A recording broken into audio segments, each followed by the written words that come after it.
2006년 9월 20일 아침, 부산에는 밤새 내리던 비가 아직 완전히 그치지 않고 있었다. 해운대구 좌동의 고급 주택가 위로 낮게 내려앉은 먹구름 사이에서 가느다란 빗줄기가 계속 떨어졌다. 바닷바람을 타고 들어온 습기가 돌담과 정원수에 달라붙어 있었고, 평소라면 출근 차량과 경비원들의 무전 소리로 조금씩 깨어날 시간이었지만 그날 아침 주택가는 이상할 만큼 조용했다. 오전 8시 40분. 가사도우미 김은숙은 검은 우산을 접으며 18번 주택 앞에 섰다. 그녀는 일주일에 4번 이 집을 찾았다.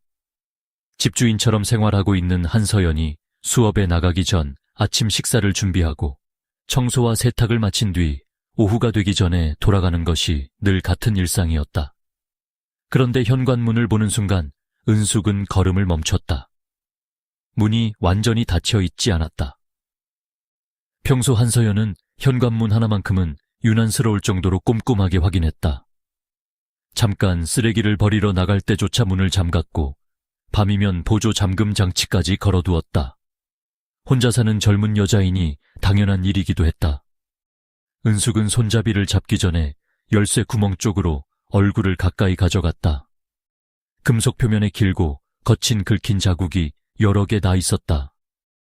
마치 누군가 가느다란 쇠붙이를 억지로 밀어넣고 비틀어댄 것 같았다. 전날까지 없던 흔적이었다. 아가씨. 대답은 없었다.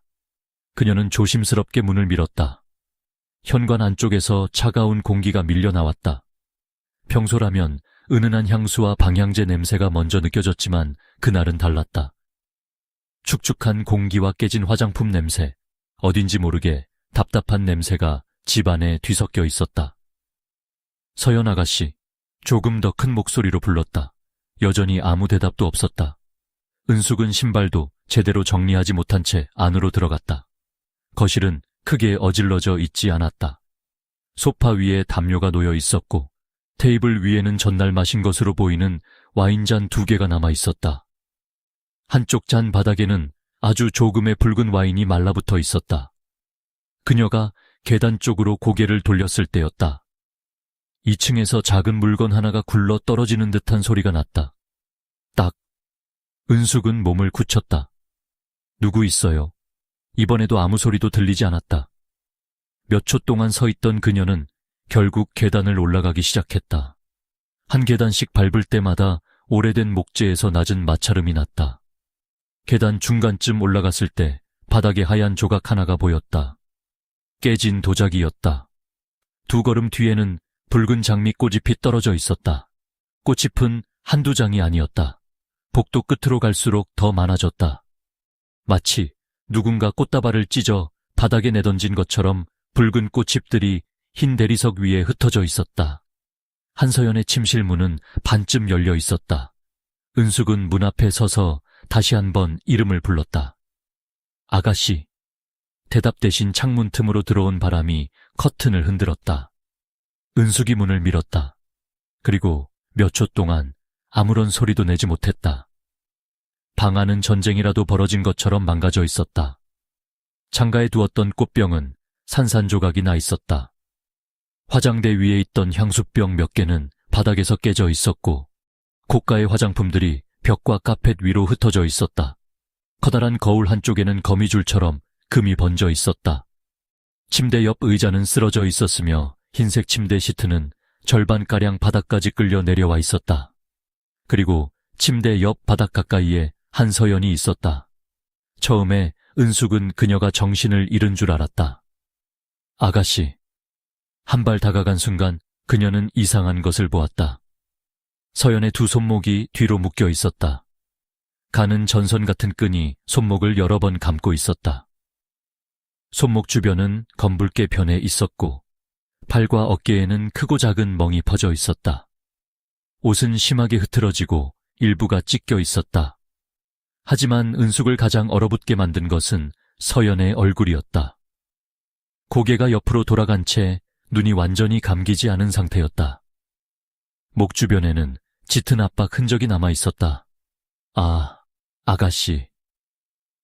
은숙은 뒤로 물러나다 화장대 의자에 부딪혔다. 그 순간 비명이 터졌다.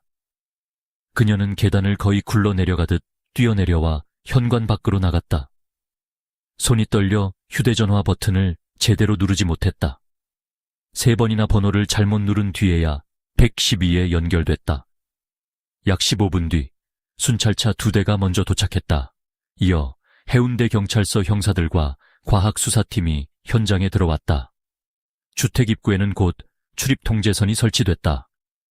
오전 9시 30분이 조금 넘었을 무렵 부산경찰청 강력계의 이동호 형사가 도착했다. 46살의 이동호는 현관 앞에서 장갑을 끼며 가장 먼저 문고리와 잠금 장치를 바라봤다. 열쇠의 구멍 주변은 확실히 훼손돼 있었다. 단순히 열쇠를 잘못 넣어 생길 만한 흔적이 아니었다. 강제로 연 흔적 같습니다. 과학수사요원이 말했다. 전문가가 한 겁니까? 아직 단정하긴 어렵습니다. 하지만 흔적이 좀 특이합니다. 문 자체를 부순 게 아니라 잠금 장치만 건드렸어요. 이동호는 대답하지 않고 집 안으로 들어갔다. 현관부터 침실까지 이어지는 바닥을 하나씩 살폈다. 집 안에는 값비싼 물건이 많았다. 거실 장식장에는 고급 시계와 장식품이 그대로 있었다. 명품 가방 몇 개도 손대지 않은 상태였다. 침실 안 서랍에서 발견된 현금과 귀금속 역시 사라진 것이 없었다. 절도범의 흔적과는 거리가 멀었다. 반대로 침실에서만 유난히 격렬한 싸움의 흔적이 발견됐다. 화장대 거울이 깨진 방향, 쓰러진 의자, 침대가 원래 위치에서 조금 밀린 흔적, 벽 근처에서 발견된 장미 줄기와 유리 파편. 이동호는 방 한가운데 서서 천천히 주변을 훑었다. 피해자가 꽤 오래 버틴 것 같은데. 옆에 있던 형사가 말했다. 이동호도 같은 생각이었다. 한서연은 가만히 당하지 않았다. 범인이 가까이 왔을 때 손에 잡히는 모든 것을 던지고 밀치고 도망치려 했던 흔적이 방 전체에 남아있었다. 침대 아래에서는 부러진 손톱 조각도 발견됐다. 과학수사팀은 즉시 수거했다. 한쪽 벽 가까이에서는 짧은 검은색 섬유 몇 가닥이 발견됐다. 침구류나 피해자의 옷과는 다른 재질로 보였다. 방 안의 모든 물건에 번호표가 붙기 시작했다. 향수병, 깨진 꽃병, 의자, 커튼끈, 침대 시트, 문손잡이, 손톱 조각, 검은색 섬유. 수십 장의 사진이 촬영됐다. 시신은 오전 11시 무렵 국립과학수사연구원 부검실로 옮겨졌다. 한서연은 만 22세였다. 부산의 한 사립대학에 재학 중인 대학생이었다. 큰 키와 눈에 띄는 외모 때문에 교내에서 그녀를 모르는 사람이 드물었고 과거 학교 홍보 모델 선발 행사에서 입상한 적도 있었다. 그런 여대생이 어떻게 해운대의 수십억 원대 고급 주택에서 혼자 살고 있었는지는 처음부터 의문이었다. 등기부를 확인한 형사들은 더 이상한 사실을 발견했다. 집은 한서연 명의가 아니었다. 소유자는 다른 사람이었다. 형사들이 소유자의 신원을 확인하는 동안 부검이 시작됐다. 외부 검사에서 가장 먼저 확인된 것은 손목의 압박 흔적이었다. 피해자는 살아있는 동안 강하게 묶여 있었다. 팔과 등에 남은 멍 가운데 일부는 둥글고 넓었다. 법의관은 일정한 굵기의 단단한 물체에 여러 차례 맞았을 가능성을 제기했다. 그러나 직접적인 사인은 그것이 아니었다. 목에는 서로 다른 강도의 압박 흔적들이 남아 있었다. 법의관은 한동안 그 흔적을 들여다봤다. 그리고 이동호에게 말했다. 한 번에 목을 졸라 죽인 게 아닐 가능성이 높습니다. 무슨 뜻입니까? 압박이 반복됐습니다. 강하게 눌렀다가 풀고 다시 압박한 흔적이 있어요. 이동호의 표정이 굳었다. 범인이 순간적으로 화가 나 목을 졸랐다가 실수로 사람을 죽인 형태와 달랐다. 피해자를 고통스럽게 만들기 위해 의도적으로 호흡을 막았다가 다시 놓아준 정황이었다. 마지막에는 끈 형태의 물체가 사용된 것으로 추정됐다. 현장에서 발견된 커튼용 장식끈이 증거물 목록에 추가됐다. 법의관은 사망 시간을 새벽 0시 30분에서 1시 30분 사이로 추정했다. 그리고 검사가 계속될수록 사건은 더 무거워졌다. 피해자에게서 성폭력 피해를 의심할 수 있는 흔적이 발견된 것이다. 법의관은 관련 생체 시료를 모두 채취했다. 이동호는 부검실 밖 복도에서 보고서를 받아들고 잠시 아무 말도 하지 않았다. 강도살인은 아니다. 재산은 그대로다. 범인은 피해자를 묶었다. 폭행했다. 성적으로 공격했다. 그리고 목을 반복해서 압박한 뒤 살해했다. 이 정도라면 범인은 한서연에게 강한 감정을 가지고 있었을 가능성이 높았다. 증오일 수도 있었다. 혹은 뒤틀린 욕망일 수도 있었다. 그날 오후 다시 현장으로 돌아온 이동호는 침실과 연결된 욕실을 직접 살펴보기 시작했다. 그러던 중 세면대 위에 놓인 칫솔 2개가 눈에 들어왔다. 하나는 분홍색, 하나는 짙은 회색. 샤워부스 안에도 이상한 점이 있었다. 여성용 샴푸 옆에 남성용 제품이 놓여 있었다. 면도기도 있었다. 옷걸이에는 목욕 가운 2벌이 걸려 있었다. 남자가 같이 살았던 것 같습니다. 후배 형사가 말했다. 그런데 옷장을 확인하자 상황은 달라졌다. 옷은 전부 여성용이었다. 침실뿐 아니라 다른 방에도 남성 정장이나 셔츠, 속옷, 신발은 한 점도 없었다. 누군가 이 집을 자주 방문했지만 생활 흔적을 의도적으로 최소화하고 있었던 것이다. 김은숙을 다시 불러 물었다. 처음에는 입을 다물고 있던 그녀가 결국 조심스럽게 말했다. 남자가 오는 건 알고 있었습니다. 누굽니까? 이름은 모릅니다. 아가씨가 절대 묻지 말라고 했어요. 얼마나 자주 왔습니까? 일주일에 2-3번 정도요. 거의 밤에 왔습니다. 나이는? 은숙은 잠시 망설였다. 젊지는 않았어요. 아가씨 아버지 또래처럼 보였습니다. 그날 오후 6시 20분 등기부와 차량 출입 기록, 관리사무소 자료를 확인하던 형사가 이동호의 책상 위에 서류 한 장을 내려놓았다. 별장에 실제 소유자가 확인된 것이다. 부산항을 기반으로 성장한 물류회사 대표. 부동산 회사를 포함해 여러 사업체를 보유한 자산가. 그리고 이미 아내와 2 자녀가 있는 남자였다. 관리사무소 출입 기록을 확인하자 더욱 흥미로운 사실이 드러났다. 강태진의 차량은 사건 전날인 9월 19일 저녁 7시 4분 해당 주택단지에 들어왔다. 그리고 밤 10시 10분에 빠져나갔다. 피해자의 사망 추정 시각은 새벽 1시 전후. 3시간 가까운 공백이 있었다. 이동호는 강태진의 사진을 한동안 바라봤다. 이어 한서연의 학생증 사진을 그 옆에 내려놓았다. 22세의 여대생, 51세의 유부남 사업가, 누군가 강제로 들어온 흔적이 있는 집, 비밀스러운 남자의 생활용품, 그리고 침실에서 발견된 정체불명의 남성 흔적들. 그날 밤 8시가 넘어 첫 번째 감정 결과가 도착했다. 침실의 베개와 욕실에서 발견된 머리카락 일부가 동일한 남성의 것으로 추정됐다. 침대에서도 남성 생체 흔적이 발견됐다. 형사가 물었다. 강태진부터 잡아올까요? 이동호는 창밖을 바라봤다. 부산에는 다시 비가 내리기 시작하고 있었다. 아니, 그가 말했다. 체포하지 말고 출석 요구부터 해. 왜요? 이 집에 남자가 한 명만 드나들었다는 보장이 없잖아. 그리고 잠시 뒤 덧붙였다. 무엇보다 이상한 게 있어. 뭡니까? 이동호는 현관 잠금 장치 사진을 가리켰다. 강태진이 자기 집에 들어오는데 왜 문을 따고 들어가겠어? 아무도 대답하지 못했다. 그날 밤 한서연이 살았던 저택은 경찰의 통제 아래 완전히 어둠에 잠겼다. 하지만 집 밖 약 30여 미터 떨어진 정원 끝에는 아직 누구도 주목하지 않은 작은 관목숲이 있었다. 젖은 나무숲 아래에는 누군가 황급히 버린 물건 하나가 빗물에 반쯤 잠겨 있었다. 그리고 그것은 며칠 뒤 경찰이 전혀 다른 남자를 바라보게 만드는 결정적인 증거가 된다. 강태진이 부산경찰청 강력계 조사실의 모습을 드러낸 것은 다음 날 오전 9시 12분이었다. 짙은 남색 정장에 검은 구두, 은색 손목시계. 얼굴에는 잠을 거의 자지 못한 사람 특유의 피로가 내려앉아 있었지만 걸음걸이는 생각보다 침착했다.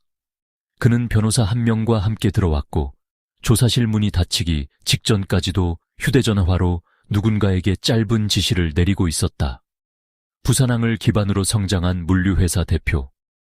부동산 개발과 창고업, 운송업까지 여러 회사를 거느린 자산가. 그리고 한서연이 살던 해운대 별장의 실제 소유자. 강태진은 처음부터 자신이 서연과 어떤 관계였는지 숨기지 않았다. 제가 그 집을 마련해 주었습니다. 이동호는 맞은편에 앉아 그의 얼굴을 가만히 바라봤다. 왜입니까? 강태진은 잠시 물컵을 만지작거렸다. 서연이랑 만나는 사이였습니다. 연인 관계였다는 뜻입니까? 그렇습니다. 결혼한 상태에서요. 이번에는 대답이 조금 늦었다. 네. 조사실 안이 조용해졌다. 강태진은 새해 전 한 지인의 모임에서 서연을 처음 만났다고 말했다. 당시 서연은 20살도 되지 않은 대학생이었고 주변 사람들 사이에서 눈에 띌 만큼 밝고 자신감이 강했다고 했다. 처음에는 몇 번 식사한 것이 전부였다. 하지만 관계는 빠르게 깊어졌다. 강태진은 학교 근처의 작은 원룸에서 지내던 서연에게 더 안전한 곳을 마련해 주겠다는 이유로 해운대 별장을 제공했다. 차량 유지비와 생활비, 학비 일부도 대신 냈다. 그 대가로 무엇을 요구했느냐는 질문에 그는 곧바로 대답하지 않았다. 제가 요구했다고 생각하시면 그렇게 보실 수도 있겠죠. 본인은 어떻게 생각합니까? 서로 필요했던 겁니다. 이동호는 그 말을 메모하지 않았다. 대신 다른 서류를 꺼냈다. 한서연의 최근 카드 사용 내역이었다. 백화점, 명품 매장, 호텔 레스토랑, 제주도 항공권, 일본 오사카의 면세점. 대부분의 결제는 강태진이 제공한 카드나 그의 회사명의 계좌에서 빠져나갔다. 매달 얼마 정도 썼습니까? 정확히는 모릅니다. 수백만 원입니까? 1000만 원 이상입니까? 강태진은 입술을 다물었다. 그 반응만으로도 답은 충분해 보였다. 수사팀이 처음 그를 의심한 것은 단순히 별장의 주인이라는 이유 때문만은 아니었다. 현장에서 나온 남성의 흔적이 너무 많았다. 욕실 면도기와 칫솔, 침대 위에 머리카락, 베개, 수건, 욕실 배수구, 그리고 침실에서 채취된 일부 생체 흔적. 첫 번째 정밀 감정에서 그것들이 강태진의 것일 가능성이 매우 높다는 결과가 나왔다. 조사관 한 명이 봉투에 든 감정서를 책상 위에 올려놓았다. 이게 대표님 겁니까? 강태진은 읽어보지도 않고 말했다. 아마 그럴 겁니다. 놀라지 않으시네요. 제가 거기 자주 갔으니까요. 어젯밤에도 갔습니까? 갔습니다. 이동호가 고개를 들었다. 몇 시예요? 저녁 7시 조금 넘어서. 무엇을 했습니까? 같이 저녁 먹었습니다. 그 다음은요? 강태진은 변호사를 한 번 바라봤다. 그리고 천천히 말했다. 같이 있었습니다. 더 설명할 필요는 없었다. 강태진의 말대로라면 현장에서 그의 DNA가 나온다는 사실 자체는 이상하지 않았다. 오히려 문제는 다른 곳에 있었다. 최근에 한서연 씨와 다툰 적 있습니까? 강태진은 잠시 침묵했다. 조금. 무슨 문제로요? 헤어지는 문제였습니다. 조사실 분위기가 바뀌었다. 이동호가 몸을 앞으로 조금 기울였다. 누가 먼저 헤어지자고 했습니까? 서연이가요. 왜요? 졸업하면 서울로 가고 싶다고 했습니다. 대표님이 막았습니까? 잡긴 했죠. 어떻게요? 그냥 가지 말라고 했습니다. 돈을 더 주겠다고 했습니까? 강태진의 눈썹이 미세하게 움직였다. 그런 말도 했습니다. 협박은요? 없었습니다. 가족에게 알리겠다거나 지금까지 준 돈을 돌려달라거나 안 했습니다. 그러나 서연의 친구들에게서 확보한 진술은 조금 달랐다. 며칠 전 서연은 가까운 친구에게 이 생활을 끝내고 싶다고 말한 적이 있었다. 또 다른 친구에게는 강태진이 최근 자신에게 전보다 집착하는 것 같다는 이야기도 했다. 수사팀 입장에서는 충분한 동기가 될 수 있었다. 한서연이 관계를 끝내려 했다. 강태진은 그것을 받아들이기 어려워했다. 그리고 사건이 발생한 날 밤 두 사람은 같은 집에 있었다. 이동호는 시간을 다시 확인했다.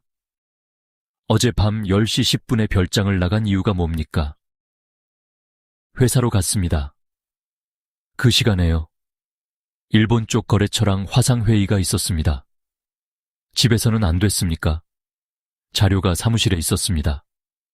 강태진은 자신의 휴대전화와 회사 출입 기록, 일정표를 제출했다. 수사팀은 이미 일부를 확인한 상태였다. 별장 단지 정문 CCTV에는 밤 10시 10분 강태진의 검은 세단이 밖으로 빠져나가는 모습이 선명하게 찍혀 있었다. 그 뒤 그 차량이 다시 들어오는 모습은 없었다. 회사 건물 지하주차장 CCTV에는 10시 42분 차량이 들어왔다. 10시 45분에는 엘리베이터 CCTV에 강태진이 찍혔다. 그가 곧바로 회의실로 들어가는 장면도 확인됐다. 밤 11시 3분부터 새벽 1시 47분까지 진행된 화상회의에는 일본 오사카와 도쿄의 거래처 관계자들이 여러 명 참석했다. 회의 녹화본도 존재했다. 강태진은 화면에 계속 모습을 드러냈다. 중간에 자리를 비운 시간은 4분 정도에 불과했다. 해운대 별장에서 회사까지는 아무리 빨라도 자동차로 30분 이상 걸렸다. 서연의 사망 추정 시각이 새벽 0시 30분에서 1시 30분 사이인 점을 고려하면 강태진이 직접 범행을 저질렀을 가능성은 급격히 낮아졌다. 그러나 이동호는 쉽게 그를 돌려보내지 않았다. 혹시 사람을 시켰습니까? 강태진의 표정이 굳었다. 무슨 뜻입니까?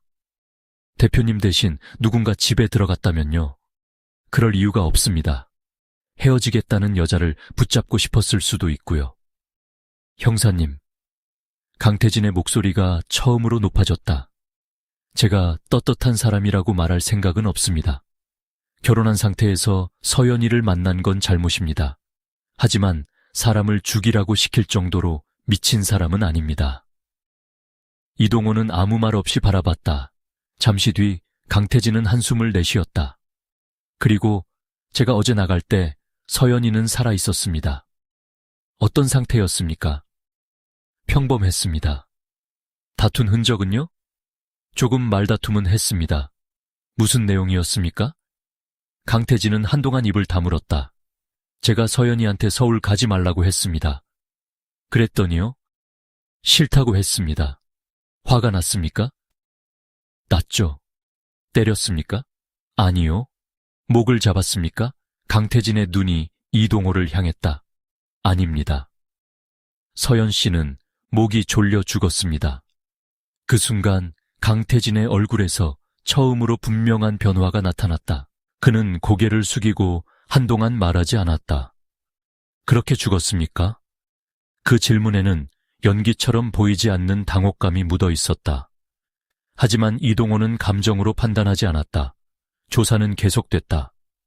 약 3시간 뒤 강태진의 변호사가 별도의 자료 하나를 제출했다.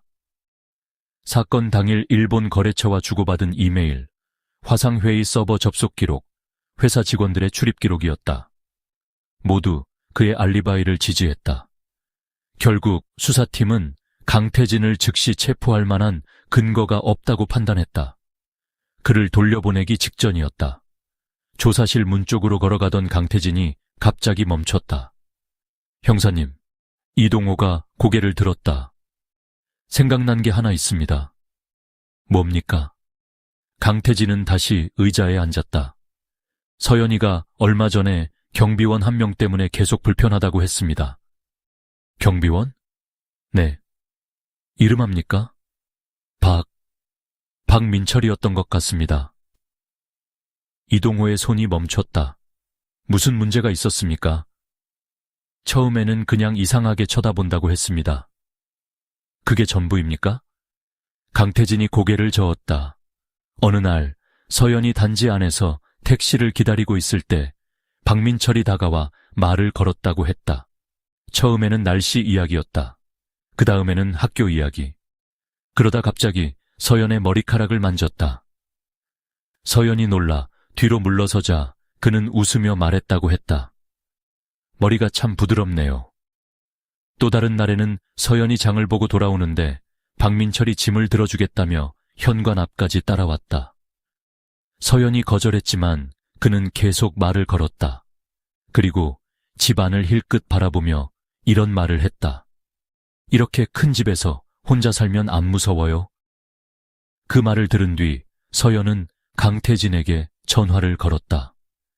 다음 날 강태진은 관리사무소에 강하게 항의했다. 박민철은 곧바로 다른 구역으로 배치됐다. 그 뒤로 끝난 줄 알았습니다. 강태진이 말했다. 그런데 아니었습니까?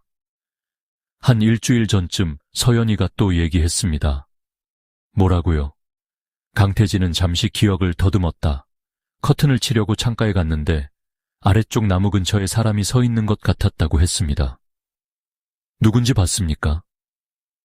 정확하게는 못 봤답니다. 그런데 왜 박민철이라고 생각했습니까? 체격이 비슷했다고 했어요. 이동호는 곧바로 부하 형사에게 관리사무소 인사자료를 요청했다. 30분 뒤 박민철의 기본 신상이 출력돼 나왔다. 41세. 부산 사하구의 작은 원룸 거주. 이혼. 자녀 없음.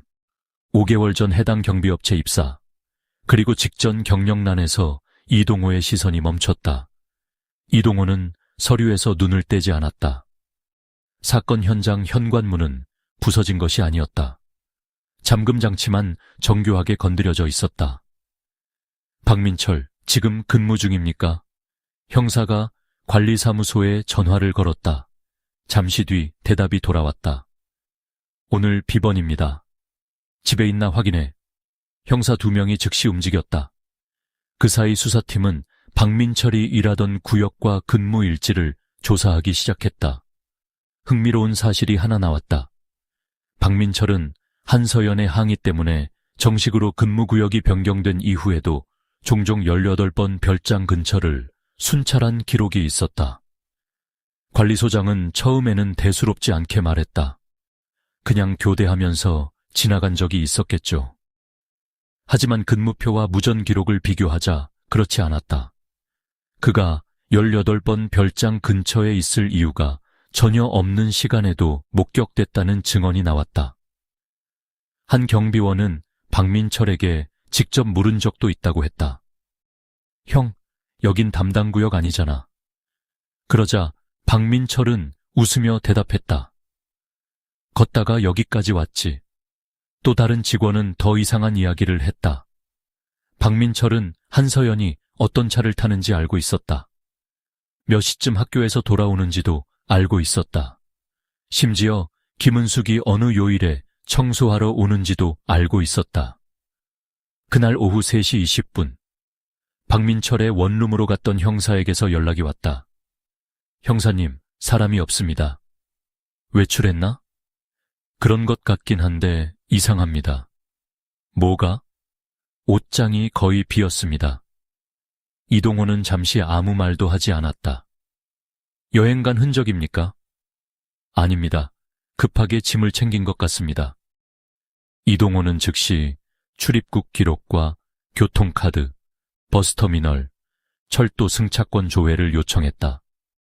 하지만 아직 박민철을 범인이라고 단정할 증거는 없었다. 그가 서연을 따라다녔다는 사실, 과거 열쇠, 수리 경험이 있다는 사실, 사건 직후 집을 비웠다는 사실, 모두 의심스럽지만 그것만으로 살인범이 되는 것은 아니었다. 수사팀은 다시 사건 당일 밤의 움직임을 복원하기 시작했다. 별장 단지 정문 CCTV에는 사건 당일 밤 낯선 방문 차량이 거의 없었다. 강태진의 차가 나간 뒤 주민 차량 2대가 들어왔고 새벽까지 다른 외부 차량은 없었다. 그중 밤 11시 34분에 들어온 은색 승용차는 한서연의 바로 옆집에 사는 치과 의사의 차량이었다. 형사 한 명이 말했다. 정문 카메라로는 아무것도 안 나옵니다. 이동호가 화면을 바라보다 물었다. 저 차 블랙박스 있나? 잠시 뒤 형사의 표정이 달라졌다. 확인해 보겠습니다. 그날 저녁 경찰은 치과 의사에게 연락했다. 차량은 이미 주차장에 세워져 있었다. 블랙박스 영상도 그대로 남아 있었다. 수사관은 사건 당일 밤 11시 30분부터 40분 사이의 영상을 복사해 경찰청으로 가져왔다. 영상은 어두웠고 빛 때문에 화질도 좋지 않았다. 차량이 별장 단지 안쪽 도로를 천천히 지나가는 모습, 빗물에 번지는 가로등, 흔들리는 나무. 아무것도 없어 보였다. 그러다 한 형사가 화면을 멈췄다. 잠깐, 영상 오른쪽 아래. 한서연의 집과 약 30m 떨어진 정원수 사이에 누군가 서 있었다. 사람이었다. 우산도 쓰지 않은 채 나무 뒤에 몸을 반쯤 숨기고 있었다. 검은색 바지, 짙은 상의, 그리고 주택단지 경비원들이 입는 것과 비슷한 조끼. 그 사람은 차가 지나가는 동안에도 움직이지 않았다. 고개만 위로 들고 있었다. 바라보는 방향은 정확히 한 곳이었다. 한서연의 침실 창문. 형사가 영상을 확대했다. 화질이 깨지며 얼굴은 거의 알아볼 수 없었다. 그러나 차량의 전조등이 잠깐 그 남자의 옆면을 비춘 순간 오른팔에 검은 형태가 드러났다. 길게 휘어진 문양. 수사팀은 관리사무소에서 받아온 직원 사진을 다시 펼쳤다. 박민철의 여름철 근무 사진. 반팔 근무복 아래로 오른팔에 커다란 문신이 드러나 있었다. 몸을 휘감고 올라가는 검은 용. 이동호는 두 사진을 나란히 놓았다. 그리고 낮은 목소리로 말했다. 찾아. 지금 바로요? 지금부터 박민철은 참고인이 아니다. 방 안에 있던 형사들이 동시에 자리에서 일어났다. 밖에는 또다시 굵은 비가 내리고 있었다. 그리고 그 시간 경찰이 아직 알지 못한 곳에서 박민철은 이미 부산을 빠져나가기 위한 준비를 끝내고 있었다. 박민철의 행적을 추적하라는 지시가 떨어진 직후 부산경찰청 강력계 사무실은 순식간에 분주해졌다. 형사들은 그의 휴대전화 통화 기록, 교통카드 사용 내역, 근무표, 은행 계좌, 차량 등록 여부를 동시에 확인하기 시작했다. 또 다른 팀은 해운대 별장단지 관리사무소로 돌아가 박민철의 출입 기록과 근무 동선을 다시 확보했다. 이동호는 전날 확보한 블랙박스 영상을 반복해서 돌려봤다.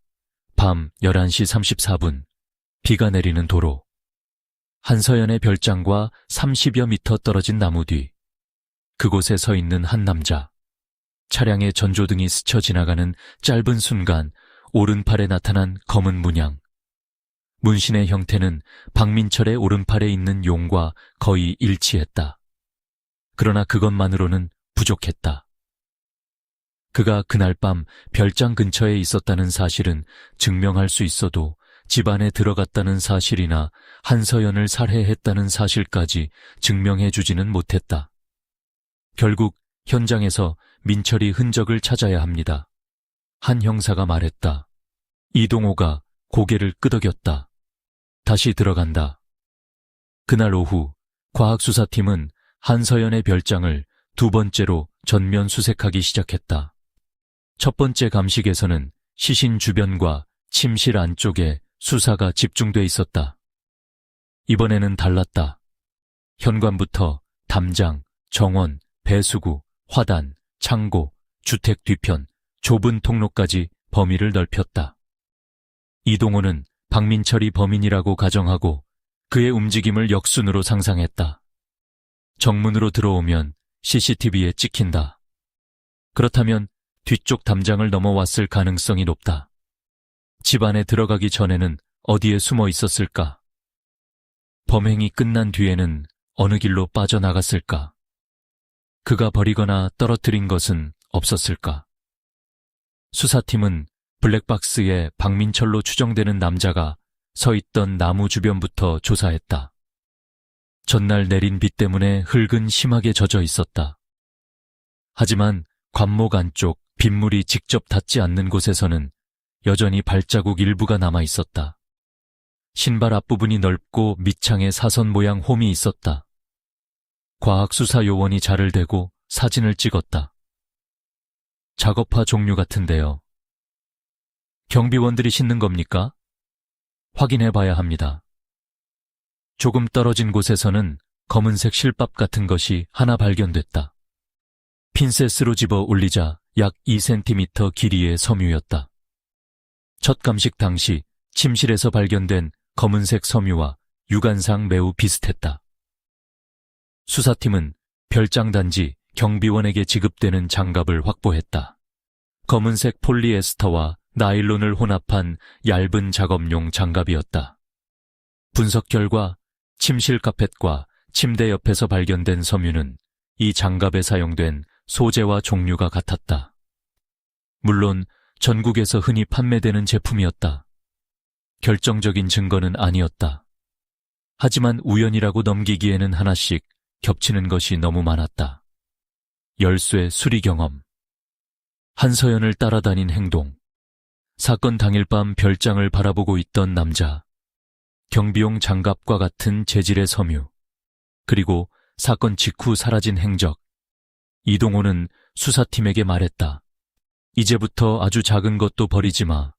담배꽁초 하나라도 전부 가져와. 정원 수색이 시작된 지 1시간쯤 지났을 때였다. 화단 가장자리를 조사하던 과학수사 요원 한 명이 갑자기 손을 들었다. 여기 잠깐 와보십시오. 낮은 관목 사이였다. 젖은 낙엽과 흙 사이에 하얀 휴지가 여러 겹 뭉쳐 있었다. 처음에는 쓰레기로 보였다. 하지만 휴지를 집게로 조심스럽게 펼치자 안쪽에서 다른 물건이 나왔다. 사용된 콘돔이었다. 현장에 있던 사람들의 표정이 동시에 굳었다. 한서연의 별장에서는 성폭력 흔적이 확인된 상태였다. 그리고 피해자의 연인이었던 강태진은 조사 과정에서 분명히 이렇게 말했다. 자신과 서연은 사건 당일 관계를 가졌지만 콘돔은 사용하지 않았다고. 이동호가 즉시 물었다. 위치 기록해. 사진이 촬영됐다. 별장 현관에서 약 36m. 박민철로 추정되는 남자가 블랙박스에 잡힌 나무와도 멀지 않은 곳이었다. 물건은 곧바로 멸균 용기에 담겨 국립과학수사연구원으로 보내졌다. 하지만 결과가 나오기까지는 시간이 필요했다. 그 사이 박민철의 행적을 조사하던 팀에서 새로운 보고가 올라왔다.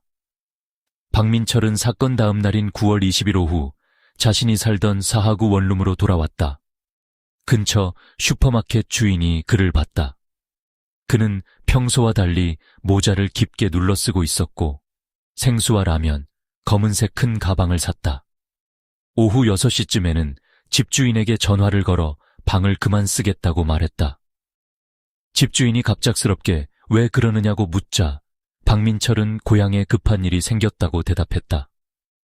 보증금은 나중에 처리해도 된다며 서둘러 전화를 끊었다. 그날 밤 그는 몇 벌의 옷과 개인 물품을 챙겨 사라졌다.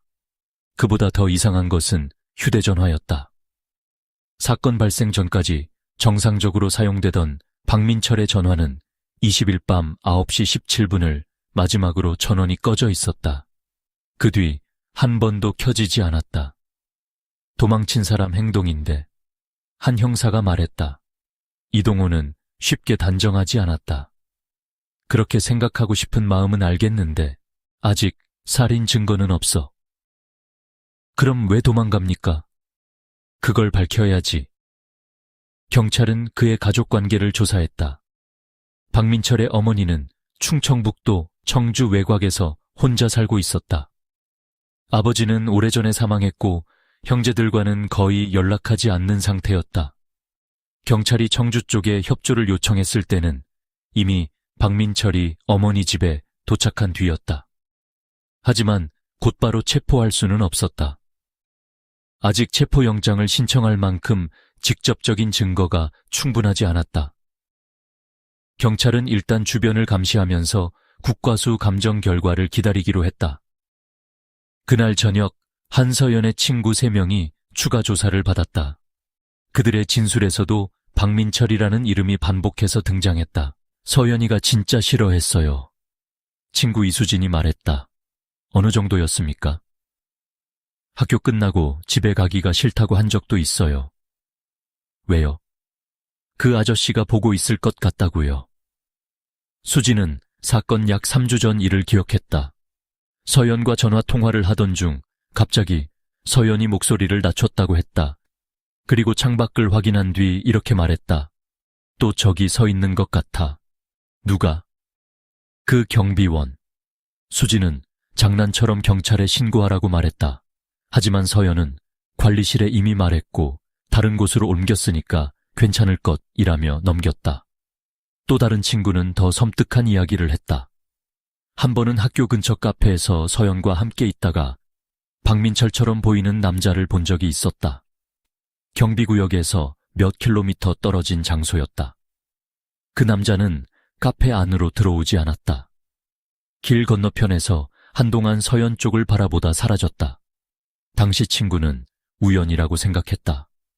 지금 돌이켜보면 그렇지 않았을 수도 있었다. 수사팀은 박민철의 직장, 사물함도 압수수색했다. 안에는 평범한 물건이 대부분이었다.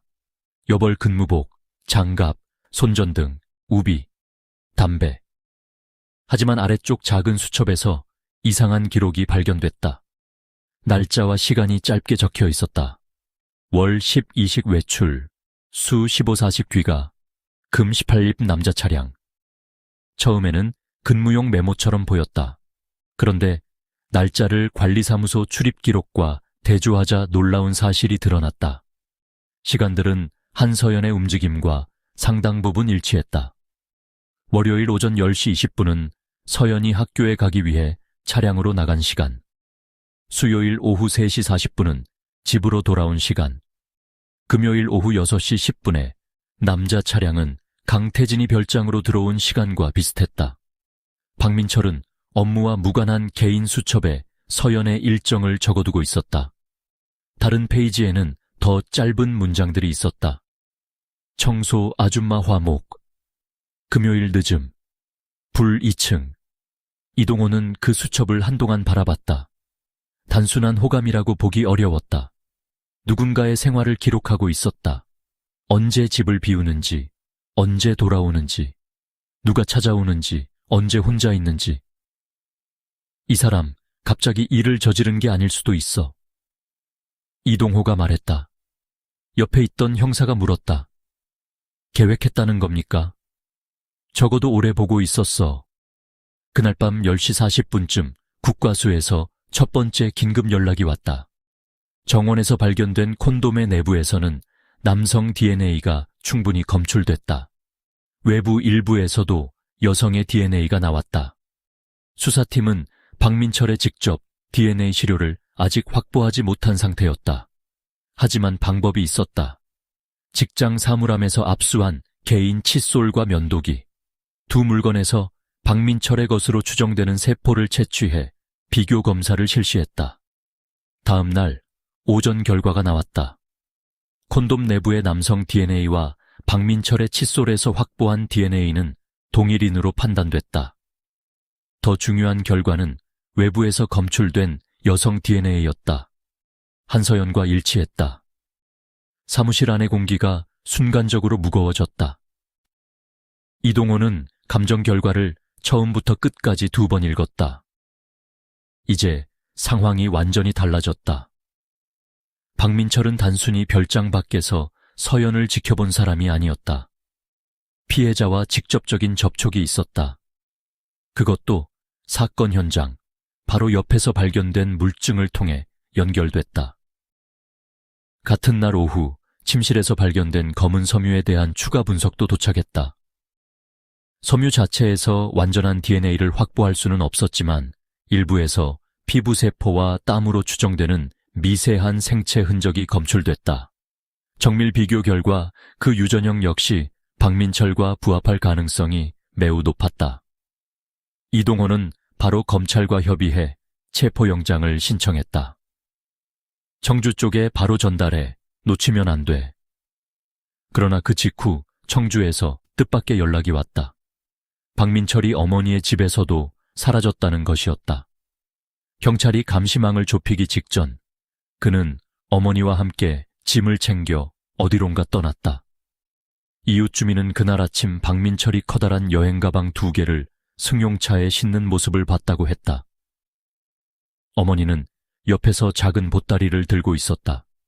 차량은 박민철 소유가 아니었다. 근처 렌터카 업체에서 현금으로 빌린 것이었다. 경찰은 즉시 렌터카 이동 경로와 도로 CCTV를 추적했다.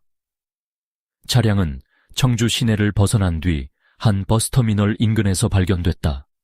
차 안에는 아무도 없었다. 박민철은 차량을 버리고 대중교통으로 다시 이동한 것으로 보였다. 터미널 매표 시스템을 조회하던 형사가 갑자기 소리쳤다. 찾았습니다. 이동호가 자리에서 일어났다. 박민철 명의로 구입된 승차권 2장, 목적지는 강원도 강릉. 출발 예정 시각은 그날 밤 8시. 탑승객은 2명이었다. 박민철, 그리고 그의 어머니. 시계를 확인한 이동호의 얼굴이 굳었다. 오후 6시 07분. 남은 시간은 2시간도 되지 않았다. 그는 곧바로 충북경찰청에 연락했다. 버스터미널 전부 막아달라고 하십시오. 체포영장 나왔습니까? 지금 발부됐습니다. 이동호는 책상 위 감정 결과를 접어들었다. 블랙박스 영상, 한서연의 동선을 기록한 수첩, 침실의 섬유, 정원에서 발견된 콘돔, 그리고 그곳에서 나온 박민철과 한서연의 DNA. 이제 더 이상 우연이라고 부를 수 있는 것은 없었다. 경찰은 마침내 박민철을 살인사건의 핵심 용의자로 특정했다. 그러나 아직 한 가지 중요한 질문이 남아 있었다. 그날 밤 박민철은 한서연의 집 안에서 정확히 무엇을 했는가? 그리고 왜 그녀를 그렇게까지 잔혹하게 죽여야 했는가? 그 대답은 몇 시간 뒤 청주의 한 버스터미널에서 시작될 예정이었다. 오후 6시 20분. 청주 시외 버스터미널 주변에는 퇴근 차량과 여행객들이 뒤엉켜 있었다. 비는 그쳤지만 도로는 아직 젖어 있었고 버스가 출발할 때마다 바닥에 고인 물이 길게 튀었다. 충북경찰청 형사들은 이미 터미널 안팎에 배치돼 있었다. 박민철이 구입한 강릉행 버스의 출발 시각은 오후 8시. 남은 시간은 1시간 반 남짓이었다. 이동호는 부산에서 확보한 체포영장 사본과 용의자 사진을 청주 수사팀에 전송한 뒤 계속 전화기를 붙잡고 있었다. 절대 먼저 움직이지 마십시오. 그가 말했다. 어머니랑 같이 있다고? 예, 2사람 모두 아직 터미널 안에는 안 들어온 것 같습니다. 민철이 눈치채면 버스 안 탈 수도 있어. 주변 출입구 다 보고 있습니다. 박민철은 이미 부산에서 한 번 사라졌다. 청주에서도 경찰이 접근하기 직전 어머니를 데리고 집을 나왔다. 그 정도라면 자신이 수사선상에 올랐다는 사실을 눈치챘을 가능성이 높았다. 이동호는 한 가지가 계속 마음에 걸렸다. 왜 어머니를 데리고 가는가? 혼자 도망치는 편이 훨씬 쉬웠다. 그럼에도 민철은 굳이 어머니까지 데리고 강릉으로 이동하려 했다.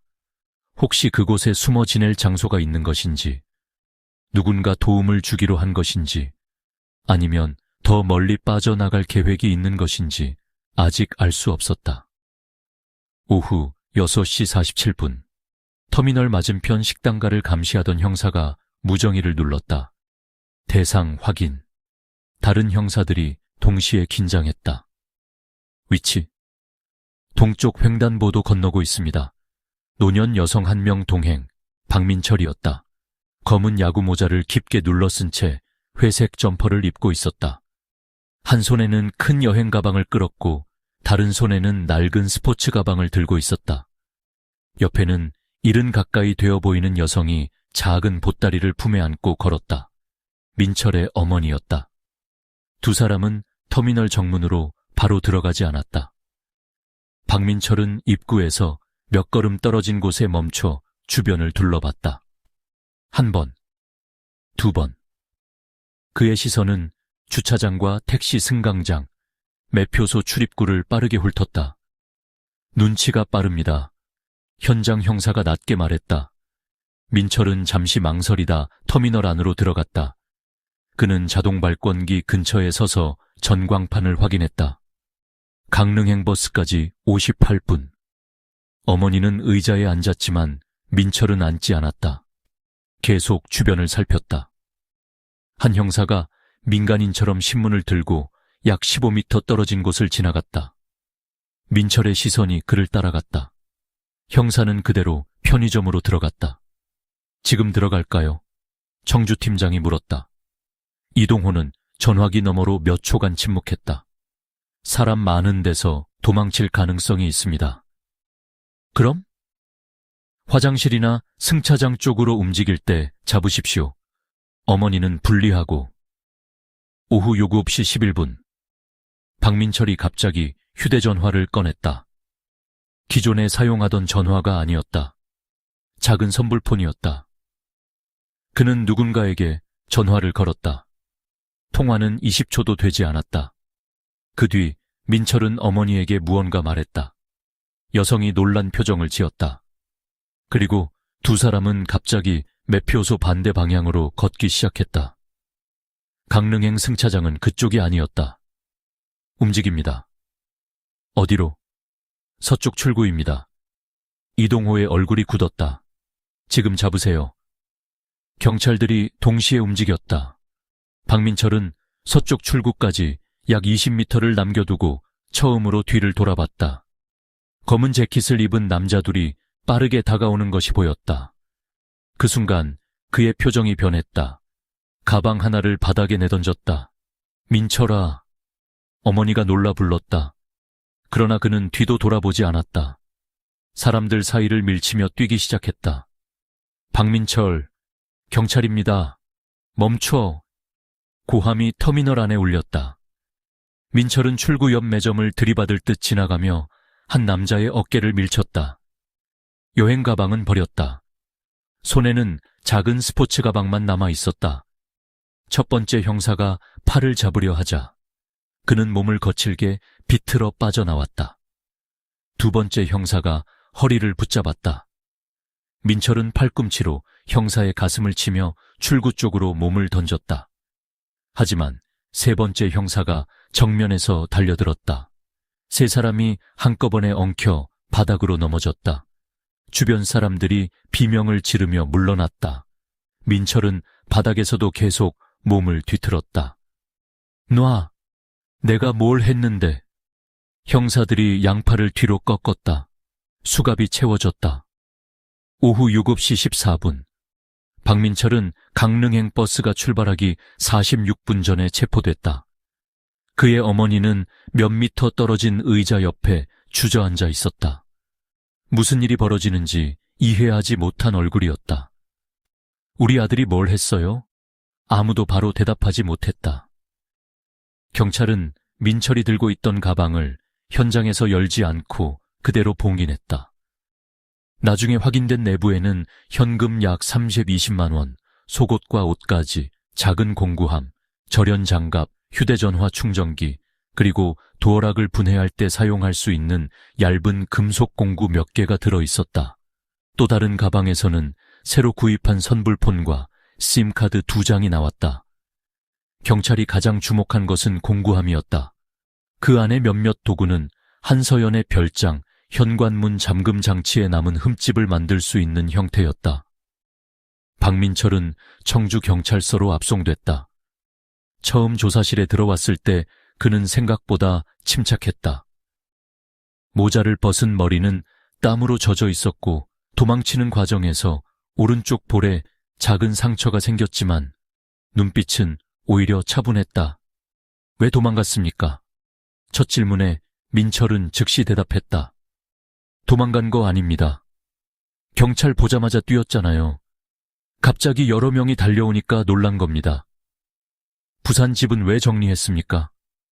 그만두려고 했습니다. 사건 바로 다음 날. 원래 생각하고 있었습니다. 휴대전화는 왜 껐습니까? 고장났습니다. 선불폰은요? 민철은 잠시 멈췄다. 새로 산 겁니다. 왜요? 고장났다니까요. 그는 모든 질문에 대답을 준비해둔 사람처럼 행동했다. 한서연을 아느냐는 질문에도 별다른 동요가 없었다. 알죠. 그 단지에서 일했으니까.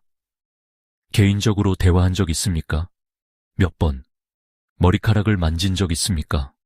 없습니다. 집 앞까지 따라간 적은요? 경비원이 순찰하다 보면 갈 수도 있죠. 왜 그 여자한테 신고를 당했습니까? 박민철의 입가가 순간적으로 굳었다. 오해였습니다. 무슨 오해? 제가 친절하게 말 좀 걸었다고 사람을 이상하게 만들었습니다. 그 문장에서 처음으로 불편한 감정이 묻어났다. 형사가 물었다. 한서연 씨가 싫어했습니까? 제가 뭘 했다고 싫어합니까? 그러니까 싫어했냐고요. 민철은 대답하지 않았다. 조사 시작 후 약 1시간이 지났을 때 이동호가 부산에서 청주로 도착했다. 그는 곧바로 조사실 옆 모니터실에서 박민철의 모습을 지켜봤다. 민철은 계속 같은 태도를 유지했다. 모른다. 우연이다. 오해다. 도망간 게 아니다. 모든 것을 짧게 부정했다. 이동호는 안으로 들어갔다. 박민철이 그를 바라봤다. 부산에서 오셨습니까? 그래. 이동호는 서류 봉투를 내려놓았다. 한서연 씨 사건 때문에. 민철은 고개를 조금 숙였다.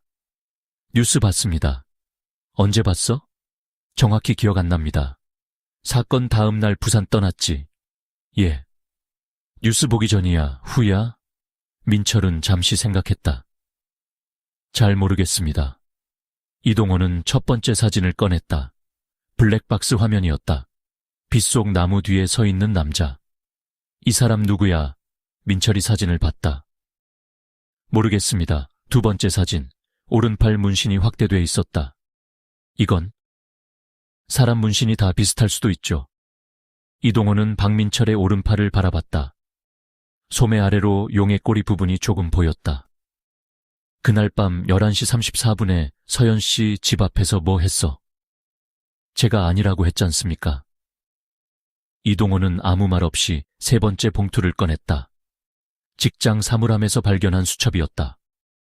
그 안에는 한서연의 외출 시간과 귀가 시간, 김은숙의 방문 요일, 강태진 차량 출입 시간이 적혀 있었다. 이것도 오해야? 민철의 눈빛이 처음으로 흔들렸다. 그러나 곧 고개를 들었다.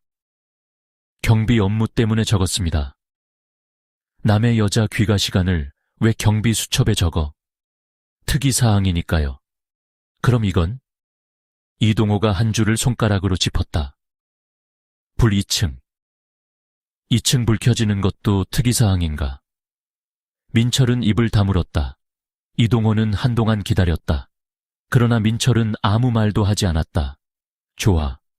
이동호가 의자의 등을 기대며 말했다. 그럼 집 안에는 들어간 적 없다고 하지? 없습니다. 한서연하고 성관계를 한 적도 없고. 민철의 얼굴이 조금 굳었다. 없습니다. 확실해? 예. 그때 이동호는 마지막 사진을 꺼냈다. 정원에 젖은 낙엽 사이에서 발견된 물증. 박민철은 사진을 보는 순간 거의 보이지 않을 정도로 눈을 한번 빠르게 깜빡였다. 이게 뭔지 알아? 모릅니다. 콘돔이야. 민철은 시선을 사진에서 떼었다. 그게 왜요? 서연 씨 집에서 36m 떨어진 곳에서 나왔어. 사람들 많이 다니는 곳 아닙니까? 그래, 그래서 검사했지. 이동호가 감정서를 꺼냈다. 안쪽 DNA가 너야. 민철은 움직이지 않았다. 바깥쪽에서는 한서연 DNA가 나왔고. 몇 초 동안 아무 소리도 없었다.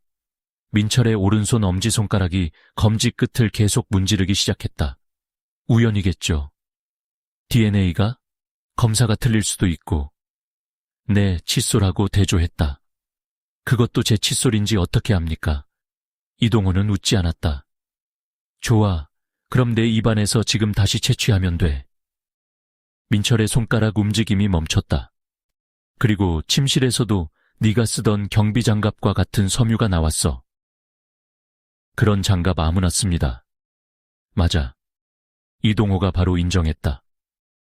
그것 하나였으면 아무것도 아니지. 그는 증거를 하나씩 책상 위에 늘어놓았다. 블랙박스, 수첩, 섬유, DNA 결과, 현관문 잠금 장치 사진. 그런데 이게 다 같이 나오면 얘기가 달라져. 민철의 이마에 땀이 맺히기 시작했다. 그럼에도 그는 계속 부정했다. 새벽 1시를 넘겨도 태도는 크게 달라지지 않았다. 살인한 적 없습니다. 서연 씨 집에도 안 들어갔고, 예. 피해자 목에도 손 안 댔고. 그렇습니다. 이동호는 그 대답을 듣고 잠시 멈췄다. 그는 일부러 사망 원인을 구체적으로 말하지 않고 있었다. 언론에도 한서연의 정확한 사인은 공개되지 않았다. 경찰은 단지 외력에 의한 사망 정도만 밝힌 상태였다. 피곤하지? 이동호가 물었다. 조금요. 물 줄까? 괜찮습니다. 담배 피웠었지? 끊었습니다. 평범한 질문이 몇 개 이어졌다.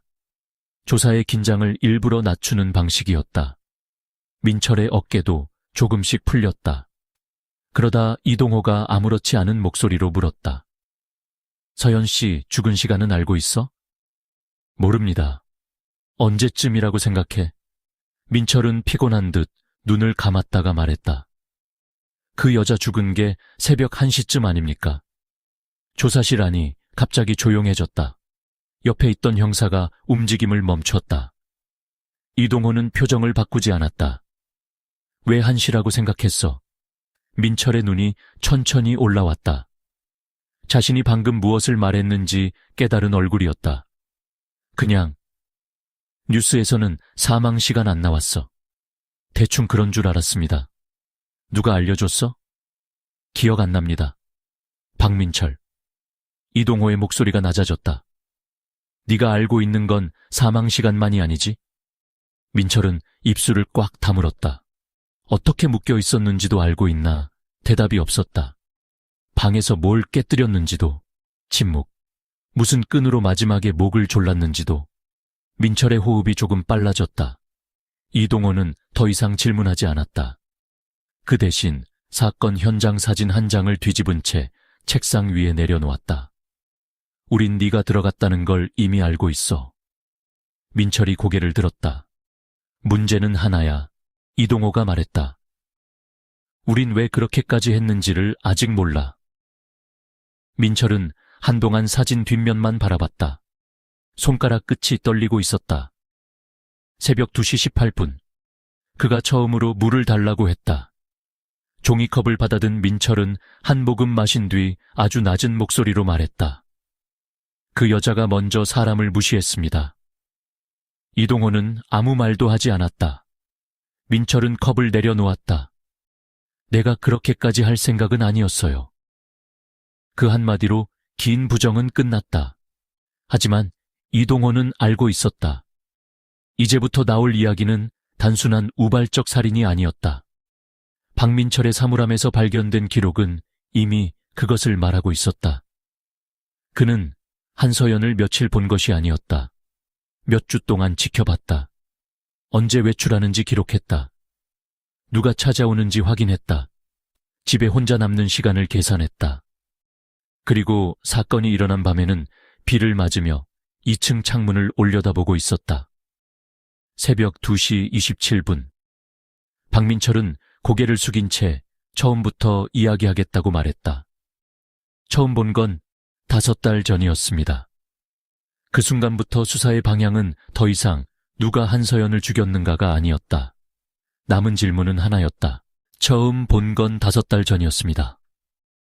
박민철은 고개를 숙인 채 같은 말을 다시 반복했다. 조사실에는 새벽 특유의 정적이 내려앉아 있었다.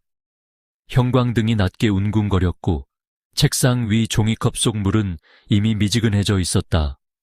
이동호는 펜을 들지 않았다. 옆에 앉은 수사관도 질문을 서두르지 않았다. 민철은 오래 침묵하다가 천천히 입을 열었다. 그가 한서연을 처음 본 것은 2006년 4월 초였다. 해운대 별장단지에 경비원으로 들어온 지 얼마 되지 않았을 때였다. 오후 순찰을 돌던 민철은 18번 별장 앞에서 택시에서 내리는 서연을 봤다. 그녀는 한 손에는 대학 교재를 들고 있었고 다른 손에는 작은 쇼핑백을 들고 있었다. 민철은 그때까지 그 집에 누가 사는지도 몰랐다. 그저 나이가 많은 부부나 사업가 가족이 사는 곳이라고 생각했다. 그런데 현관문을 여는 사람이 22살의 젊은 여자였다. 그날부터 계속 생각났습니다. 이동호가 물었다. 왜? 민철은 바로 대답하지 않았다. 그냥 다른 여자들이랑 달랐습니다. 뭐가? 예뻤고 자신감이 있어 보였습니다. 그의 표현은 평범했지만 이후 행동은 전혀 평범하지 않았다. 처음에는 순찰을 핑계로 18번 별장 앞을 한 번 더 지나가는 정도였다. 그러다 한 번이 2번이 됐다. 어느 날은 근무구역과 관계없이 일부러 길을 돌아 그 집 앞을 지나갔다. 서연이 보이면 이유 없이 걸음을 늦췄다. 어떤 옷을 입었는지 기억했고 언제 차량을 이용하는지 머릿속에 넣었다. 조금씩 그의 관심은 관찰로 바뀌었다. 관찰은 기록으로 변했다. 박민철은 근무수첩 한쪽에 서연이 집을 나가는 시간을 적기 시작했다. 처음에는 자신도 이유를 정확히 몰랐다고 주장했다. 하지만 수첩의 기록은 점점 상세해졌다. 월요일 오전에는 수업을 위해 집을 나가는 시간이 일정했다. 화요일과 목요일 오전에는 김은숙이 찾아왔다. 주말에는 외출 시간이 불규칙했다. 그리고 어느 특정한 남자의 고급 승용차가 일주일에 2-3번 저녁마다 나타났다. 강태진을 처음 봤을 때 어땠어? 이동호의 질문에 민철의 얼굴이 굳었다. 기분 나빴습니다. 왜? 그 여자랑 안 어울렸으니까. 네가 판단할 일이 아니잖아. 민철은 입술을 씹었다. 처음엔 아버지인 줄 알았습니다. 하지만 차량은 밤늦게까지 머물렀고 때로는 새벽 가까이 돼서야 나갔다. 민철은 곧 2사람의 관계를 짐작했다. 그때부터 그의 감정은 이상한 방향으로 변하기 시작했다. 서연이 자신에게는 차갑게 대하면서 강태진과는 웃으며 이야기하는 모습을 볼 때마다 분노가 생겼다. 그는 서연과 특별한 관계를 맺은 적도 없었다. 서로 연락을 주고받은 적도 없었다. 그럼에도 민철은 마음속에서 서연을 자신의 기준으로 판단하기 시작했다. 돈 많은 남자면 되고 나는 안 된다고 생각했습니다. 이동호가 그의 말을 끊었다. 서연 씨가 너한테 그런 말을 했어? 직접 한 건 아닙니다. 그럼 네가 혼자 그렇게 생각한 거네. 민철은 아무 대답도 하지 않았다. 5월 말 그는 처음으로 서연에게 직접 말을 걸었다. 별장 단지 안에서 그녀가 택시를 기다릴 때였다. 날씨 이야기를 했다. 학교가 어디인지 물었다. 서연은 예의상 짧게 대답했다. 민철은 그것을 호의로 받아들였다. 며칠 뒤 다시 만났을 때 그는 조금 더 가까이 다가갔다. 그러다 갑자기 서연의 머리카락에 손을 댔다. 서연은 즉시 몸을 뒤로 빼며 얼굴을 굳혔다. 뭐 하시는 거예요? 그녀가 그렇게 말했다고 민철은 기억했다. 민철은 농담이라고 했다. 하지만 서연은 웃지 않았다. 그날 이후 그녀는 민철을 마주치면 거의 말을 하지 않았다. 그런 태도가 민철에게는 거절이 아니라 모욕처럼 느껴졌다. 몇 주 뒤 그는 장을 보고 돌아오던 서연을 현관까지 따라갔다. 짐을 들어주겠다고 했다. 서연은 필요 없다고 했다. 민철은 계속 따라갔다. 현관 앞에 도착했을 때 그는 집 안쪽을 바라보며 말했다. 이렇게 큰 집에서 혼자 살면 안 무서워요? 서연은 대답하지 않았다. 그날 저녁 그녀는 강태진에게 전화를 걸었다. 다음 날 경비업체 관리자가 민철을 불렀다. 18번 집에서 민원이 들어왔다. 그 자리에서 근무구역이 변경됐다. 당분간 18번 별장 주변으로 가지 말라는 지시도 받았다. 민철은 겉으로는 알겠다고 했다. 하지만 마음속에서는 전혀 다르게 받아들였다. 그 여자가 날 이상한 사람으로 만들었다고 생각했습니다. 실제로 이상한 행동을 했잖아. 이동호가 말했다. 민철은 고개를 들었다가 다시 숙였다. 근무지가 바뀐 뒤에도 그는 서연을 관찰하는 일을 멈추지 않았다. 오히려 더 조심스러워졌다. 근무가 끝난 뒤 평상복으로 갈아입고 별장단지 주변을 돌아다녔다.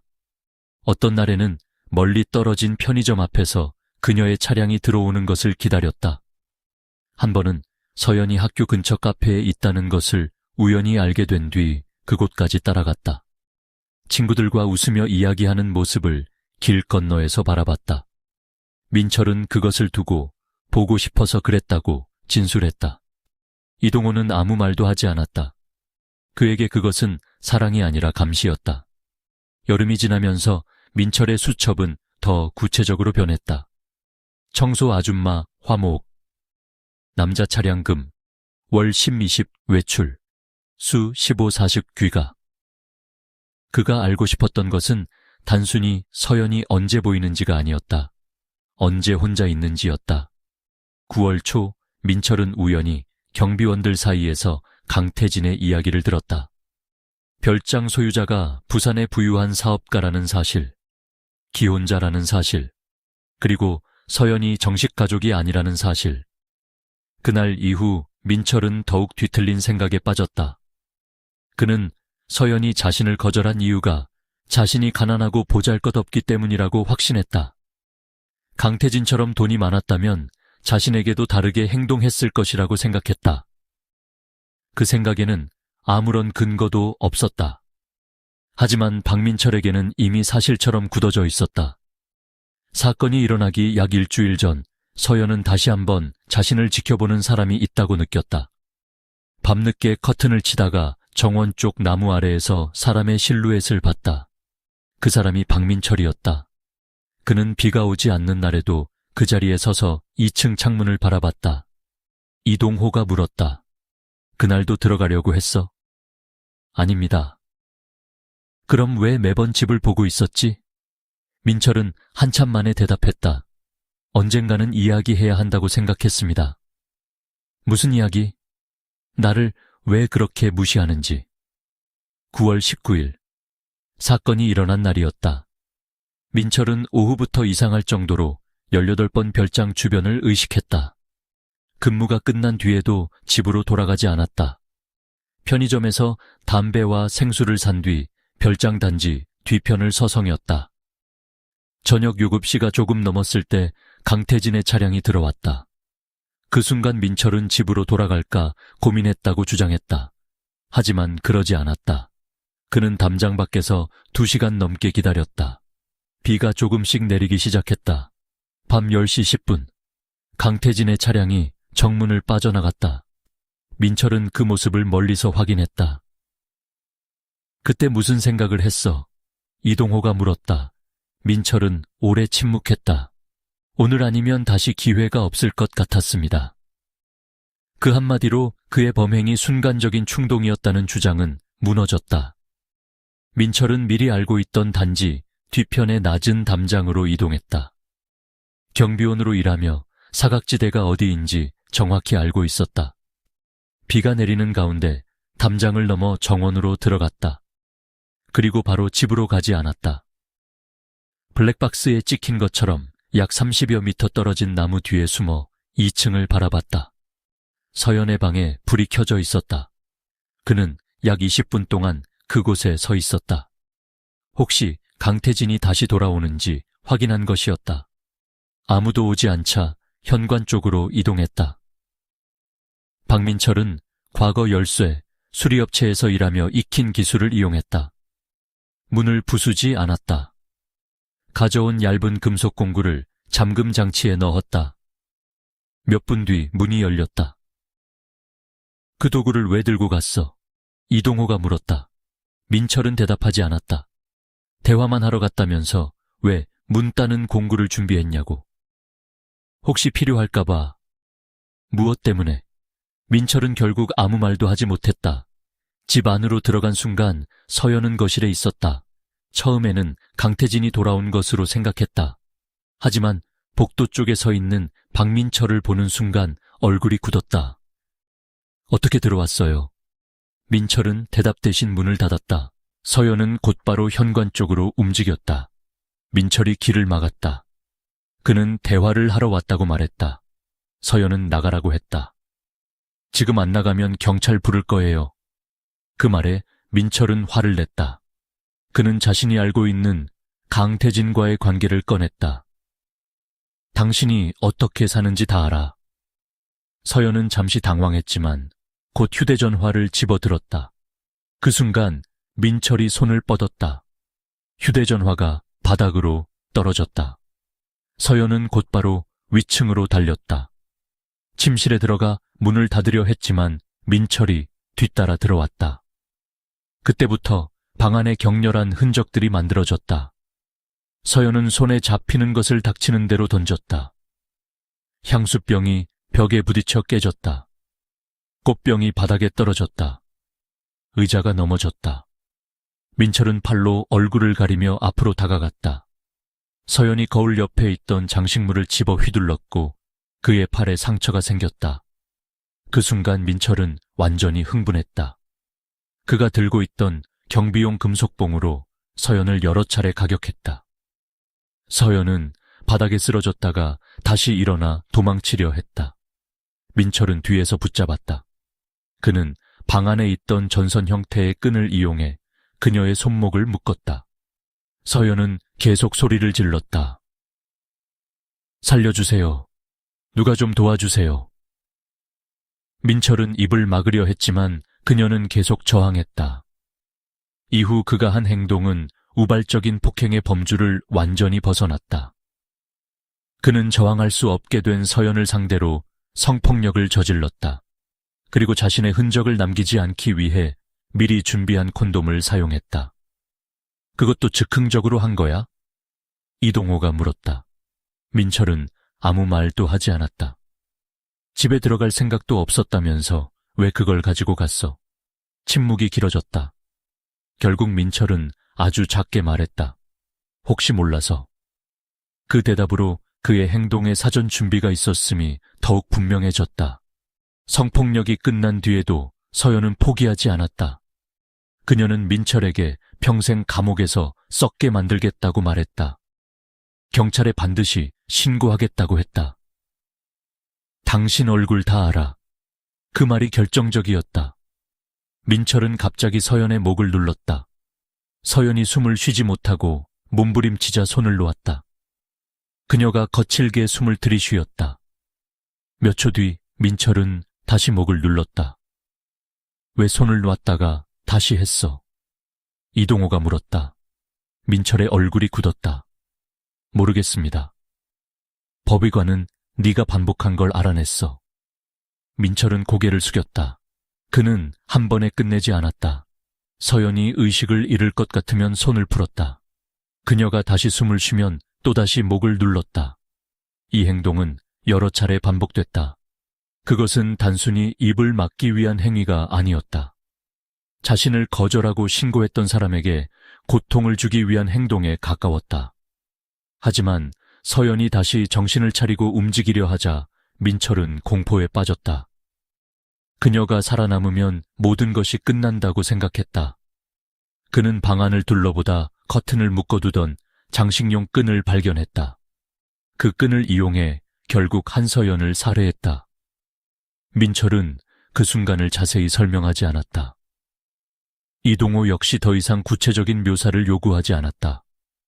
이미 법의학적 증거와 자백만으로 충분했다.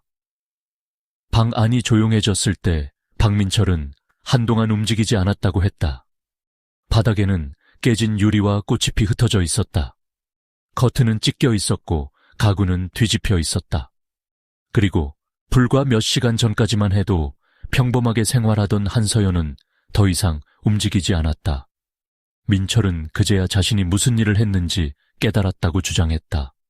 하지만 이후 그의 행동은 공포에 질린 사람의 행동이라 보기 어려웠다. 그는 곧바로 증거를 없애기 시작했다. 장갑을 낀 손으로 자신이 만진 것으로 기억하는 문손잡이와 일부 가구를 닦았다. 현관 주변도 확인했다.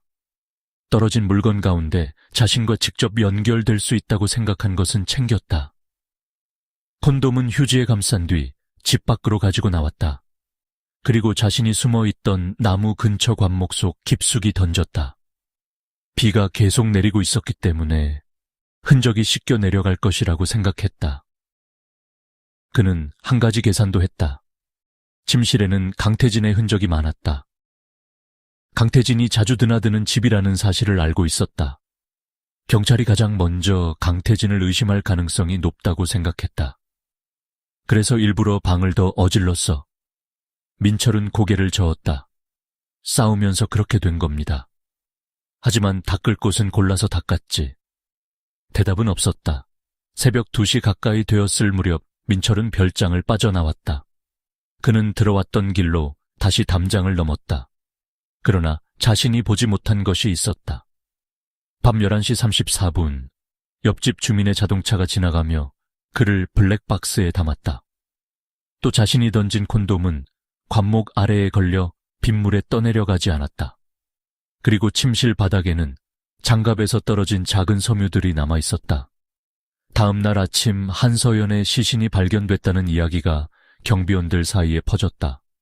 박민철은 겉으로는 놀란 척했다. 하지만 점심 무렵부터 불안해졌다. 경찰이 현관 잠금 장치를 자세히 살피고 있다는 말을 들었다. 과학수사대가 정원까지 조사한다는 소문도 들었다. 그날 오후 그는 원룸으로 돌아갔다. 큰 가방에 옷을 챙겼다. 집주인에게 방을 빼겠다고 전화했다. 보증금도 포기했다. 휴대전화 전원을 껐다. 그리고 부산을 떠났다. 왜 어머니까지 데리고 갔어? 이동호가 물었다. 민철은 한동안 대답하지 않았다. 혼자 두고 가기 싫었습니다. 무슨 말 했어? 회사에서 문제가 생겨 다른 지역으로 가야 한다고 했습니다. 어머니는 아무것도 몰랐다. 아들이 살인을 저질렀다는 사실도, 경찰을 피해 도망치고 있다는 사실도 알지 못한 채 짐을 챙겼다. 민철은 강릉으로 가서 항구 근처에서 일자리를 구할 생각이었다. 가능하다면 이름을 바꾸고 휴대전화도 새로 만들 생각이었다. 그는 몇 달만 지나면 경찰 수사가 강태진 쪽에서 막힐 것이라고 믿었다. 그러나 그의 계산은 처음부터 틀려 있었다. 강태진의 알리바이는 너무 강했다. 블랙박스에는 자신의 모습이 남았다. 수첩에는 자신이 서연을 따라다녔다는 기록이 있었다.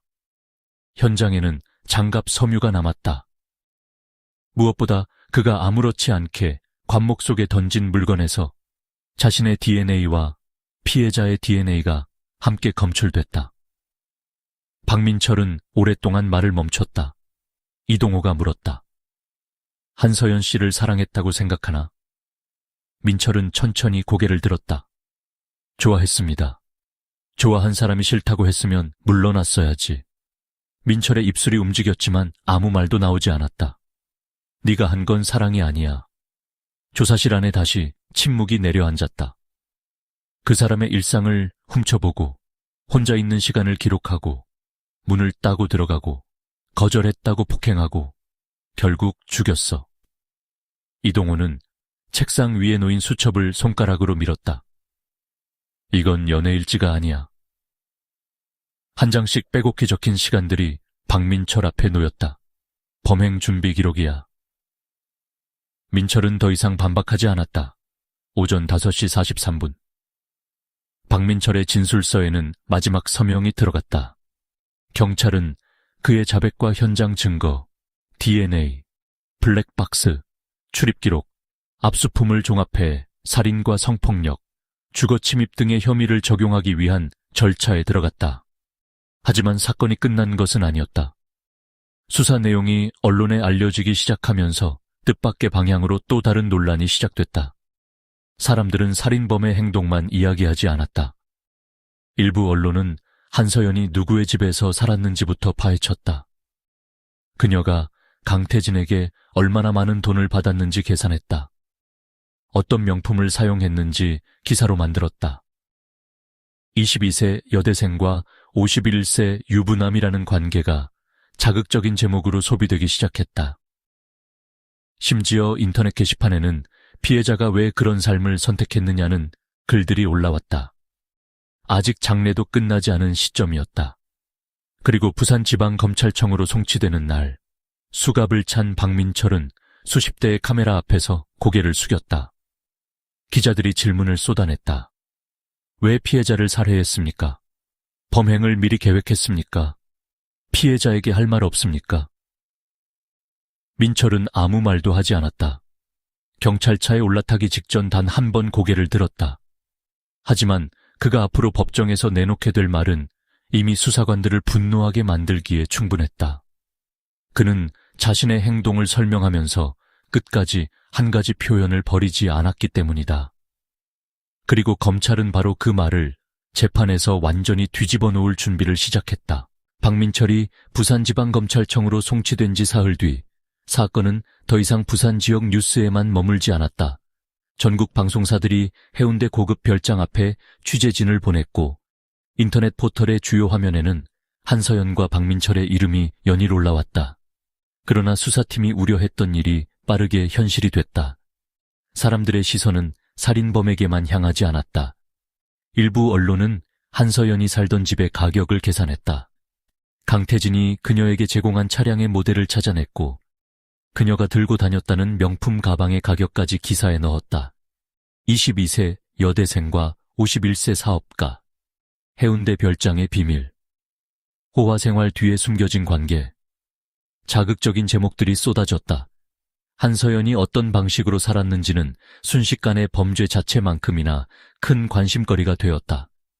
인터넷에서는 더 심했다. 어떤 사람들은 그녀를 피해자로 봤다. 하지만 다른 사람들은 그녀의 사생활을 들먹이며 비난했다. 왜 기혼 남성을 만났느냐? 왜 그런 집에서 살았느냐? 왜 돈 많은 남자의 지원을 받았느냐? 심지어 몇몇 글에서는 박민철이 한 행동과 한서연의 생활 방식을 억지로 연결하려는 주장까지 나왔다. 유족들은 분노했다. 한서연의 어머니는 딸의 장례를 치르는 동안 집 밖으로 거의 나오지 않았다.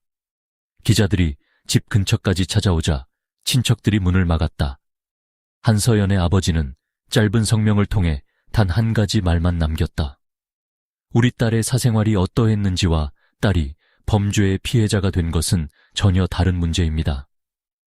그 말은 이후 재판에서도 반복되는 중요한 문장이 된다. 검찰은 사건을 단순한 우발적 살인으로 보지 않았다. 박민철의 수첩, 한서연의 생활 시간을 기록한 메모, 근무구역을 벗어나 반복적으로 별장 주변을 배회한 사실, 사건 당일 준비한 잠금 장치 공구, 콘돔과 장갑, 강태진이 떠날 때까지 기다린 행동, 범행 후 증거를 닫고 부산을 떠난 정황. 이 모든 것을 종합하면 박민철은 적어도 한서연이 혼자 있는 순간을 노렸다고 판단할 수 있었다. 검사는 조사실에서 그의 진술을 다시 확인했다. 피고인은 그날 우연히 집 앞을 지나간 것이 아닙니다. 박민철은 고개를 숙이고 있었다. 한서연 씨가 혼자 있다는 사실을 확인한 뒤 들어갔죠. 말하려고 들어갔습니다. 잠긴 문을 따고? 네. 콘돔까지 가지고. 박민철은 아무 말도 하지 않았다. 장갑도 끼고? 침묵. 검사는 책상 위에 그의 수첩을 올려놓았다. 청소하는 사람이 오는 요일은 왜 기록했습니까? 그냥. 강태진 씨 차량이 들어오는 시간은 대답이 없었다. 한서연 씨가 집을 비우는 시간은 왜 적었습니까? 박민철은 입을 열지 못했다. 검찰은 그가 주장하는 사랑이라는 감정을 철저히 범죄의 동기와 분리하려 했다. 그가 그녀를 좋아했다는 사실이 범행을 설명할 수는 있어도 정당화할 수는 없었다. 오히려 검찰은 그것을 소유욕이라고 판단했다. 상대의 거절을 받아들이지 못하고 자신의 욕망을 상대의 의사보다 위에 놓은 결과라는 것이었다. 2006년 11월 부산지방법원에서 첫 공판이 열렸다. 법정 앞은 이른 아침부터 취재진으로 가득했다.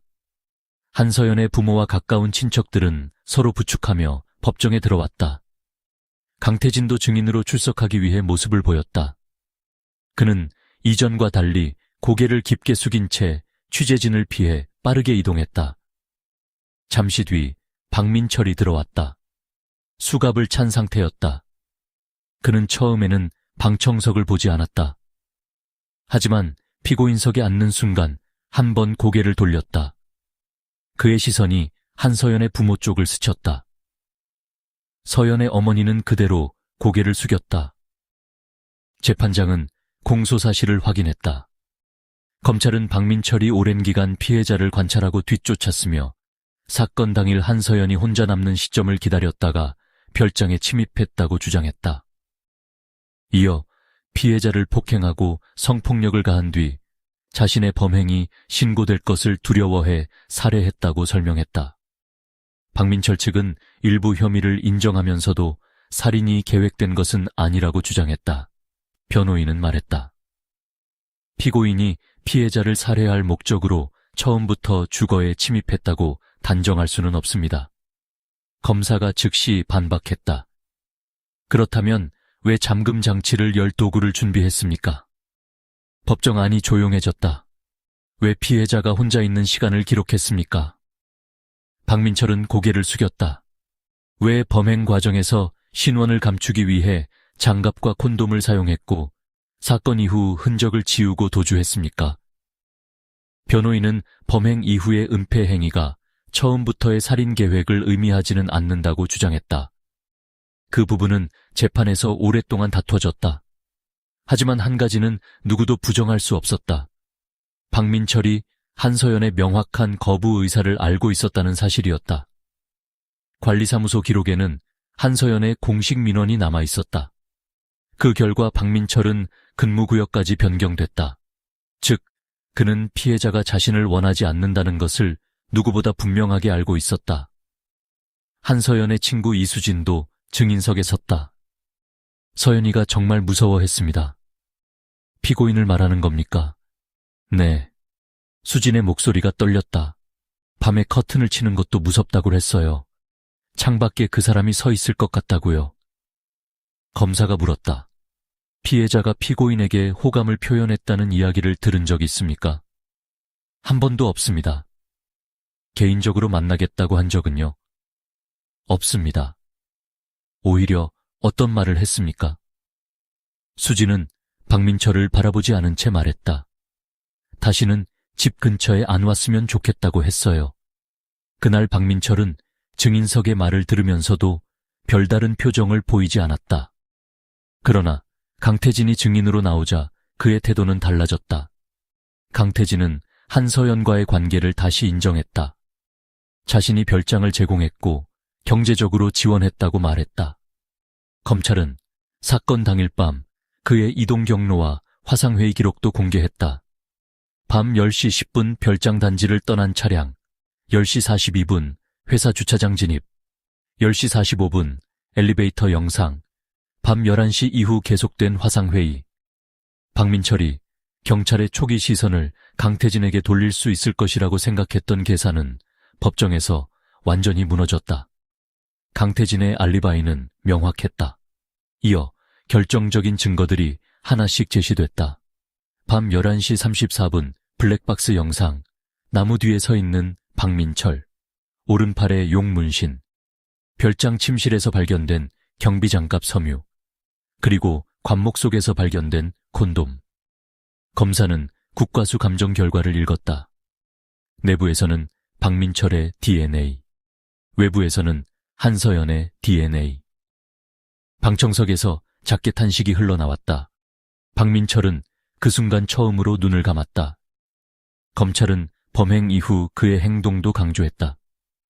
사건 다음 날 원룸을 정리했다. 보증금까지 포기했다. 휴대전화 전원을 끄고 선불폰을 구입했다. 청주로 이동했다. 어머니를 데리고 강릉으로 도망가려 했다. 버스터미널에서 경찰을 발견하자 도주했다. 검사는 말했다. 이 일련의 행동은 자신의 범행이 드러날 것을 정확히 알고 있던 사람의 행동입니다. 박민철의 변호인은 그의 성장 환경과 이혼 이후의 불안정한 생활, 직업적 실패, 사회적 고립 등을 언급했다. 하지만 검찰은 분명히 선을 그었다. 가난, 실패, 외로움, 이혼. 그 어떤 것도 타인의 몸과 생명을 침해할 이유가 될 수 없었다. 재판이 진행되는 동안 박민철은 여러 차례 자신이 한서연을 좋아했다고 말했다. 결국 검사가 직접 그 부분을 물었다. 피고인은 피해자를 사랑했다고 주장합니까? 박민철이 조용히 대답했다. 네. 검사는 잠시 아무 말도 하지 않았다. 그러다 한서연이 관리사무소에 제출했던 민원 기록을 들었다. 피해자는 당신이 두려워 근무구역을 변경해 달라고 요구했습니다. 박민철은 침묵했다. 친구들에게는 당신이 집 근처에 나타날까 무섭다고 말했습니다. 침묵. 당신이 다가왔을 때 피해자는 물러났습니다. 검사가 한 걸음 앞으로 나왔다. 당신이 집에 들어갔을 때도 나가라고 했습니다. 박민철은 고개를 들지 않았다. 그래도 사랑이라고 생각합니까? 잠시 뒤 그가 말했다. 저는 그렇게 생각했습니다. 검사는 마지막으로 말했다. 그건 사랑이 아닙니다. 법정안이 조용해졌다. 상대가 싫다고 했는데도 따라다니고 생활을 기록하고 집에 침입하고 거절했다고 폭력을 행사하는 것을 우리는 사랑이라고 부르지 않습니다. 검사는 피고인석을 바라봤다. 그것은 집착이고 소유욕이며 결국 범죄입니다. 그 말은 다음 날 거의 모든 신문의 기사에 인용됐다. 재판 막바지 한서연의 어머니가 피해자 가족 진술을 위해 법정에 섰다. 손에는 여러 번 접은 종이 한 장이 들려 있었다. 그녀는 준비한 글을 제대로 읽지 못했다. 첫 몇 문장을 읽은 뒤 울음을 참느라 오래 멈춰 있었다. 사람들은 우리 딸이 어떤 집에서 살았는지 물었습니다. 그녀가 겨우 말했다. 얼마짜리 가방을 들었는지도 물었습니다. 방청석은 아무 소리도 내지 않았다. 하지만 우리 가족에게 중요한 건 그런 게 아닙니다. 그녀는 피고인석을 보지 않았다. 우리 딸은 집에 돌아오겠다고 했습니다. 서연은 졸업 후 서울에서 취업한 뒤 부모와 더 자주 만나겠다고 이야기한 적이 있었다. 그 계획은 영원히 실현되지 못했다. 잘못된 선택을 한 적이 있을 수도 있습니다. 부모에게 숨긴 일도 있었습니다. 어머니의 목소리가 떨렸다. 그렇다고 누군가에게 죽어도 되는 사람이 되는 건 아닙니다. 그날 법정을 나오는 사람들 가운데 말을 하는 사람은 거의 없었다. 몇 주 뒤 최종 변론이 열렸다. 검찰은 박민철에게 가장 무거운 형을 선고해 달라고 재판부에 요청했다. 범행의 잔혹성뿐만 아니라 지속적인 스토킹, 계획적인 침입, 성폭력, 살인 이후 증거 은폐와 도주를 모두 고려해야 한다고 주장했다. 박민철은 최후 진술에서 처음으로 유족에게 사과했다. 제가 잘못했습니다. 목소리는 작았다. 돌이킬 수 없는 일을 했습니다. 그러나 한서연의 가족은 그를 바라보지 않았다. 선고일. 법정은 방청객들로 가득 찼다. 재판부는 박민철이 피해자의 명확한 거절을 무시한 채 장기간 동선을 파악하고 감시했으며 결국 사적인 공간까지 침범했다고 판단했다. 또 범행 이후 흔적을 제거하고 도주한 점에서 죄질이 극히 불량하다고 지적했다. 재판장은 한 문장을 분명하게 읽었다. 피고인은 피해자를 독립된 인격체로 존중하지 않고 자신의 욕망을 충족하기 위한 대상으로 취급했다. 한서연의 어머니가 눈을 감았다. 잠시 뒤 판결이 내려졌다. 박민철에게는 살인과 성폭력, 주거침입 등 인정된 혐의에 대해 극형이 선고됐다. 박민철은 선고가 끝날 때까지 고개를 들지 않았다. 교도관이 그를 일으켜 세웠다. 그가 법정 밖으로 끌려나가는 동안 방청석 뒤에서는 낮은 울음소리만 들렸다. 사건이 끝난 뒤 강태진은 한동안 공식 석상의 모습을 드러내지 않았다. 그와 한서연의 관계는 오래도록 비난의 대상이 됐다. 그러나 수사기관과 법원이 확인한 범죄의 핵심은 변하지 않았다. 한서연이 어떤 사람과 만났는지, 어떤 집에서 살았는지, 얼마나 많은 돈을 사용했는지, 그 어느 것도 박민철의 행동을 설명하거나 정당화하지 못했다. 해운대의 18번 별장은 사건 이후 오랫동안 비어 있었다. 정원은 관리되지 않아 나뭇가지가 담장 밖까지 자라났고 2층 창문의 커튼은 항상 닫혀 있었다. 몇 달 뒤 집은 다른 사람에게 매각됐다. 새 주인이 들어오기 전 내부 공사가 진행됐고 깨진 거울과 가구, 침대, 커튼까지 모두 철거됐다. 그러나 사건을 수사했던 이동호에게 가장 오래 남은 것은 침실의 모습이 아니었다. 그가 기억하는 것은 블랙박스 속 몇 초짜리 장면이었다. 비 내리는 밤, 희미한 가로등, 나무 뒤에 숨어있는 한 남자, 그리고 2층의 불빛을 올려다보던 얼굴 없는 그림자. 박민철은 아무도 자신을 보지 못했다고 생각했다. 장갑을 끼면 흔적이 남지 않을 것이라고 생각했다. 문을 조용히 열면 침입 사실도 숨길 수 있다고 믿었다. 강태진의 흔적이 가득한 집이 자신을 대신해 의심받게 해줄 것이라고 계산했다. 비가 자신이 남긴 모든 것을 씻어줄 것이라고도 생각했다. 하지만 범죄는 생각보다 많은 것을 남겼다. 작은 섬유 하나, 젖은 흙의 흔적, 한 줄의 메모, 몇 초짜리 영상, 그리고 자신이 아무도 찾지 못할 것이라고 생각하며 관목 아래 던진 물건 하나. 그 모든 조각들이 결국 하나의 방향을 가리켰다.